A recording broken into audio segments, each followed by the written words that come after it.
business tax with VAT in the 4 remaining industries yet to be affected by this reform: finance, construction, property, and consumer services. Analysts have predicted that once all industries shift to VAT, the overall tax saving will be more than 900 million yuan, or 0.4% of the GDP. U.S. Secretary of State John Kerry is to visit Beijing today. During his 2 days in Beijing, John Kerry is expected to meet with the Chinese leadership, including Foreign Minister Wang Yi. Talks over the North Korean nuclear issue and the South China Sea are reportedly to be high on the agenda during his stopover. China is the last step of Kerry's week-long trip to Europe and Asia. The UN Special Envoy for Syria says peace talks have been delayed until this Friday. Staffan de Mistura says one of the main issues has been who to invite to the talks. The UN brokered meetings aim to bring delegations from the Syrian government and oppositions together in Geneva. Participants are supposed to discuss governance, constitutional changes, and the holding of elections in the war-torn country. The UN envoy says he will be sending out invitations to the talks on Tuesday. Official numbers show air quality in major Chinese cities in North and East China dropped significantly last month. The worsening air quality is attributed to heating in winter and adverse weather. Among 74 major cities, only those along the Pearl River Delta saw better air quality compared with the same period in 2013. The PM 2.5 indexes of Beijing increased by more than 160%. Several cities, including Xiamen, Fuzhou, and Kunming, recorded the best air quality last month. The Beijing official has accused ride-sharing apps of playing a significant role in Beijing's worsening traffic congestion, as such apps battle it out with old-fashioned taxis. The remark was made by Zhou Zhengyu, head of the Beijing Municipal Commission of Transport, at the ongoing annual session of the local legislature. The official is on record saying that the falling oil price and the surge of online car hailing are 2 major reasons for Beijing's worsening traffic congestion in 2015. Figures show that nearly 24 million new cars are registered in China last year, taking car ownership up to 172 million. According to the Ministry of Public Security, among the 136 million small-sized cars, more than 90% are privately owned. In addition, the number of new energy cars has grown 170% from 2014, hitting over 580,000. There are 40 cities that have car ownership of more than 1 million, while in 11 cities, including Beijing, Shanghai, Shenzhen, and Tianjin, car ownership exceeds 2 million. China is urging Laos to investigate an attack on Sunday that killed 2 Chinese citizens. A spokesperson from the Chinese ministry said the Chinese embassy in Laos is paying close attention to the incident and has started an emergency response mechanism.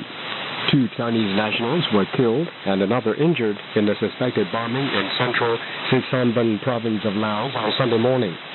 One of the victims was an employee of a mining company from China's Yunnan province. The Foreign Ministry said China demands prompt investigation into the attack and protection of Chinese citizens in Laos. Europol has launched a counter-terrorism center aimed at strengthening the European Union's capacity to deal with the threat of extremism. Europol Director Rob Wainwright said the center will be an enhanced central information hub for member states to increase information sharing and coordinate anti-extremism operations. The center, opened on Monday, will be led by a high-ranking officer of the Spanish Civil Guard. India and France have signed 13 deals covering areas such as nuclear energy, space cooperation, and renewable energy. Indian Prime Minister Narendra Modi says the government is also close to sealing an agreement with France to purchase 36 fighter jets. A multi-billion-dollar arms deal was inked back in 2012, but wasn't implemented due to price differences in terms of transfer for technology and production. The French president is currently visiting India. For CRI News, this is Wen Jie.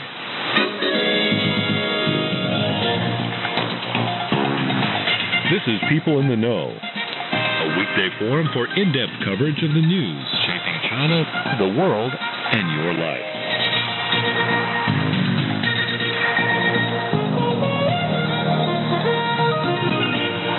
Chinese President Xi Jinping's visit to the Middle East concluded this weekend with a series of meetings with Iran's top leaders. During his trip, which also took in Egypt and Saudi Arabia, President Xi urged Middle Eastern countries to resolve their differences through dialogue and to tackle regional challenges through development. So, what's the outlook for China's relations with the Middle East? How might the lifting of Western sanctions affect China's relationship with Iran? And how might Western powers react to greater Chinese involvement in the region? Ni hao, you're listening to People in the Know, presenting you with insights into the headlines in China and around the world. I'm Michael Butterworth in Beijing. For more on these questions, my colleague Yo Kun and I spoke to James Dorsey, Senior Fellow with Nanyang Technology University, and Jia Shoudong, Senior Research Fellow from China Institute of International Studies. Thank you for joining us, gentlemen. Pleasure. Now, let's start with you, James. Chinese President Xi Jinping has signed 17 accords with Iran and has put agreements in place to increase bilateral trade to $600 billion over the next decade. So how would you evaluate the success of his recent visit to Iran? I think if one looks beyond the rhetoric, what you're seeing, and one reads the tea leaves, what you're seeing is a Chinese tilt towards Iran. Keep in mind, and that's for several reasons. First of all, China and Iran have far closer common interests than China and Saudi Arabia do. Iran projects itself as a revolutionary rather than a sectarian state, and the fact that it is primarily Shiite and not Sunni is of importance to Chinese leaders, particularly given suspicions that Saudi funding of Islamic schools in northwestern China, which propagate Wahhabism, a very Puritan interpretation of Islam, may be fueling political violence. Moreover, if you look at oil trading patterns, over the last year, Chinese imports from Saudi Arabia have remained stagnant. They've increased by 30% from Russia, and Iran is looking to boost, in the wake of the lifting of the sanctions, its oil exports by 500,000 barrels a day, and it hopes to do so by selling it to China. This is leaving aside naval and military cooperation between the two countries that is already going on. Well, Shoudong, what about you? How successful do you think Xi Jinping's visit to Iran was? The success of the visit is primarily threefold. First of all, it helped promote the political ties, and the two sides have decided to establish a comprehensive strategic partnership. Secondly, the two sides are trying to institutionalize their cooperation. For example, they have agreed to have annual regular foreign ministers meetings to coordinate their policies and positions on many issues. Particularly on the economic and trade front, the two sides have identified key areas for future cooperation, and the two sides have also decided to consult with each other to work on a 25-year term comprehensive cooperation agreement. That will be significant for the bilateral ties. So this visit is very significant for the future establishment of the comprehensive partnership between the two sides. Well, James, as you have said, China and Iran have a lot of common interests, and Ayatollah Khamenei has praised China for being a friend in need for Iran during the Western sanction years. So in looking to deepen bilateral ties from now on, how do you think China-Iran relations will play out after the sanctions were lifted? I think you're going to see a significant enhancement of relations. One of the things that Iran's supreme leader did, or said, Ali Khamenei, was that he positioned Iran as independent, not allied like Saudi Arabia with the United States. Moreover, in terms of the One Belt, One Road initiative, Iran's geography works in its favor. Iran borders on Central Asia and the Caucasus, on the Middle East, and on Turkey. And those are key areas and key transit routes for the building of an infrastructure-linked Eurasian mass. So what is China really looking into the China-Iran relations after the sanctions are lifted? The lift of the sanctions by Western countries has actually created conditions for expanding and deepening ties between China and Iran. For example, hopefully the two sides will expand their cooperation on energy, especially production of oil and export of oil, and also the two sides can join hands in financial field, and also the two sides can enhance their meal-to-meal. For example, France and other Western countries may get into the Iranian market. But China welcomes the presence of more Western companies, and the competition there is good for everyone, for not only for Western countries but also for China. So China welcomes this kind of competition in the Iranian market, either in manufacturing or export or investment. Well, let's talk a little bit more about the economic aspect now. Now, during Xi's visit, China signed new deals on the construction of the new Suez Canal with Egypt, a cooperation deal with Yanbu oil refinery in Saudi Arabia, and several others with Iran as well. So, James, just how significant do you think these achievements are for China and for the Middle East as a whole?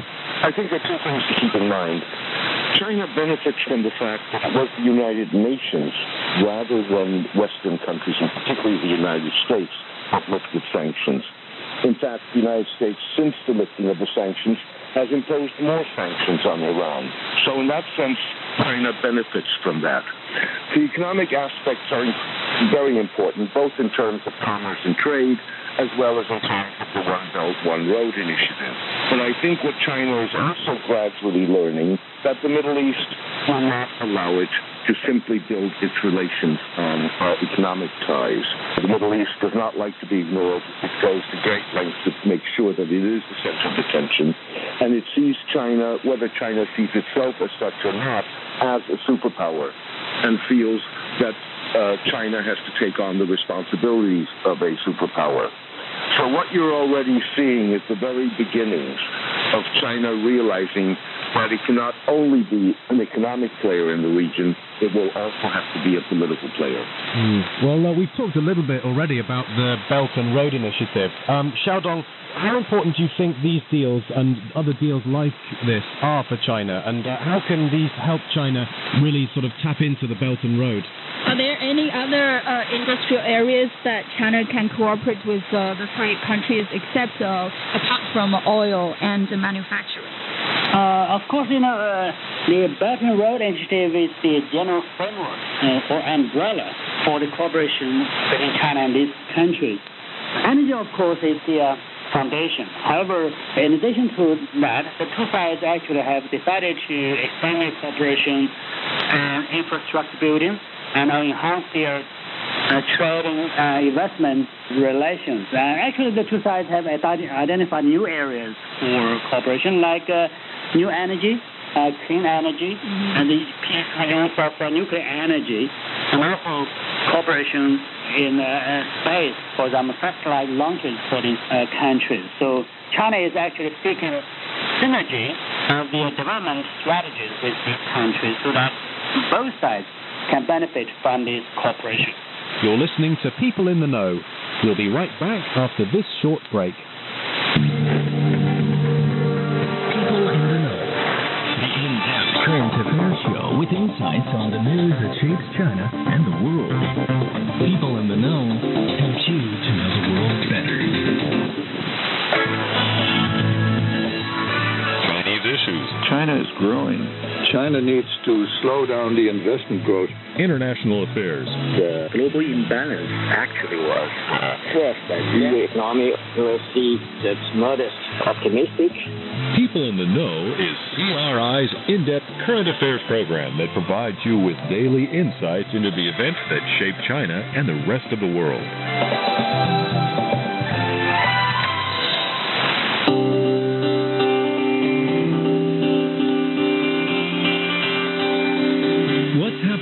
China now? Change factory model into domestic demand-driven economic growth. Only by finding correct development model can a country achieve millennium development goals. what's happening around the world. Going to the moon is only a preliminary step. About one-third of people who've been through a disaster say they believe they got something good out of it. People in the Know is China's only English current affair interview program. Each weekday, we bring you in-depth discussions featuring events that shape not only China, but the world as well.